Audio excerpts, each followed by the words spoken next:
Hi అండి. నేను Rekha. Welcome back to my channel Rekha's kitchen.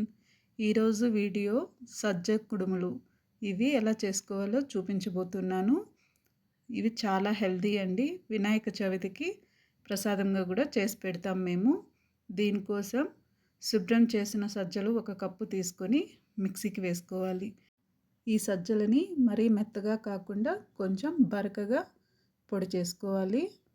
వీడియోలో చూపిస్తున్నాం కదా, ఈ విధంగా పొడి చేసుకోవాలి.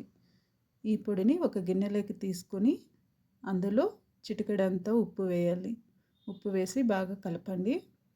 ఉప్పు అంతా కలిసిపోయింది కదా, ఇప్పుడు స్టవ్ మీద ఒక చిన్నపాటి గిన్నె పెట్టుకొని 1/2 కప్పు బెల్లం వేసుకోవాలి. అలాగే 1/2 కప్పు నీళ్లు పోసుకోవాలి. అలాగే ఒక 4-5 యాలకులు వేసుకొని బాగా ఈ బెల్లం అంతా బాగా కరగబెట్టాలి. బెల్లం అంతా బాగా కరిగిపోతే చాలండి, మరి పాకం ఏం అవసరం లేదు. బెల్లం అంతా కరిగిపోయింది కదా, మనం పొడి చేసి పెట్టుకున్నాం కదా, ఆ సజ్జ పిండిలో వేసి కలుపుకోవాలి. నేను వడగడుతున్నానండి, బెల్లంలో ఏమన్నా రాళ్ళు అలా ఉంటాయని వడగట్టి వేసుకుంటున్నాను. ఇప్పుడు ఈ పిండినంతా బాగా కలుపుకోవాలి. వేడిగా ఉంటుంది కాబట్టి స్పూన్ తోటి కలుపుకోవాలి. పిండి అంతా బాగా ఈ వాటర్తో కలిసిపోయింది.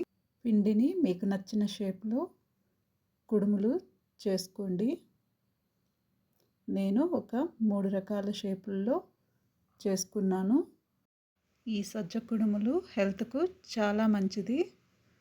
తప్పకుండా ట్రై చేయండి, చాలా టేస్టీగా ఉంటాయి. సజ్జ పిండిని మొత్తము ఇలా మనకు నచ్చిన షేపుల్లో చేసుకున్నాం కదా.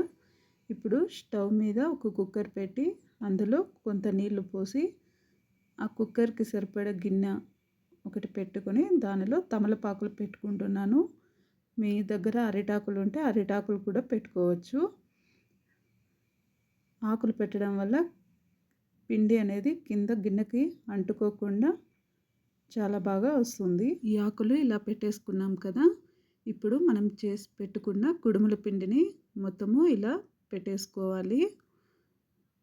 ఇది ఒకదాని మీద ఒకటి పెట్టినా ఏమీ కాదండి, ఉడికిన తర్వాత విడిగా వచ్చేస్తుంది, అదేం కాదు.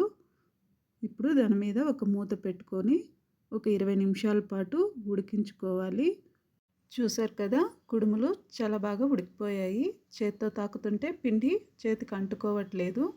అంతేనండి, ఎంతో సింపుల్గా హెల్తీగా టేస్టీగా సజ్జ కుడుములు రెడీ అయిపోయాయి. ఈ వీడియో కనుక నచ్చినట్లయితే లైక్ చేయండి, షేర్ చేయండి, నా ఛానల్ని సబ్స్క్రైబ్ చేయండి. Thank you for watching.